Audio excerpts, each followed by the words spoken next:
Hello and welcome back again at the Steam Workshop here. This is episode 3 of the 7 1/4 Romulus Rusto mod. This is where we start doing some body modifications. The aim with the body modifications is to just change the look of the engine a little bit. The tanks are going to get pushed further forward on the smoke box. They're going forward back to about an inch back from the leading edge of the smoke box, sort of like dividing the rivet detail on the smoke box a little bit, just to change the shape of the engine. In between these tanks here and the cab, I'm going to be fabricating a coal bunker, which is going to be slightly stepped down. It's going to be deeper than the tanks, but not as deep as the cab. So it's going to step down from the tanks halfway to the cab, and just change the look of the engine quite a bit. Also, it's going to add us a little bit more coal space on the engine, add some more weight to the engine as well.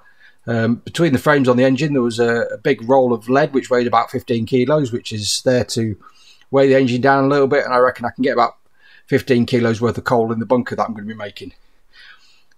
First step on the making of the cab modifications here. This is I'm cutting the windows out. I'm going more of a colonial style roof, so I'm just using a Sharpie here and marking a line for where I want to cut the cab. Smoke box coming off the boiler here, having to drill and punch out the bolts as they are rusted solid. A Yorkshire mixture of bolts here. There was one flat head, one cross head, one Allen head, holding the smoke box on, so quite funny. I had to chop that one out with a bit of an angle grinder. Just got the smoke box back on so I can mock everything up. So I'll put the running boards back on, the cabs back on, just repositioning the tank brackets here. Later on I will be machining the tank brackets because they're made out of C-channel, and as it comes from the steel yard, the edges are not square, so I chuck it in the milling machine and flatten the top and bottom faces off just so the tanks sit flatter on the brackets. So setting them up in their final locations here, I'm able to visualize a little bit better, got my thinking head on a little bit, and basically re-drilling the location of the mounting bolts on the tank cover in the middle.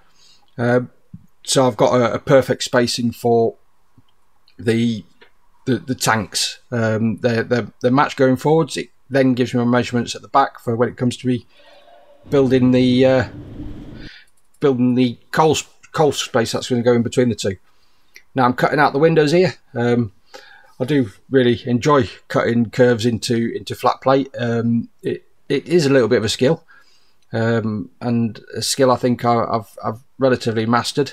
Do all my long cuts with a big disc, and then I go on to basically a very used disc almost at the end of its life, just so I can get the tighter radius curves, and then coming back in with a flat wheel just to refine the edges just a little bit, get it all smoothed out, and get rid of all the burrs and sharp edges.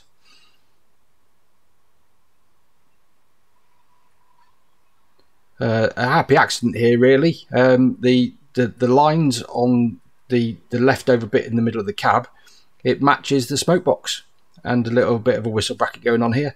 Whistle being moved from the top of the dome to the front of the cab.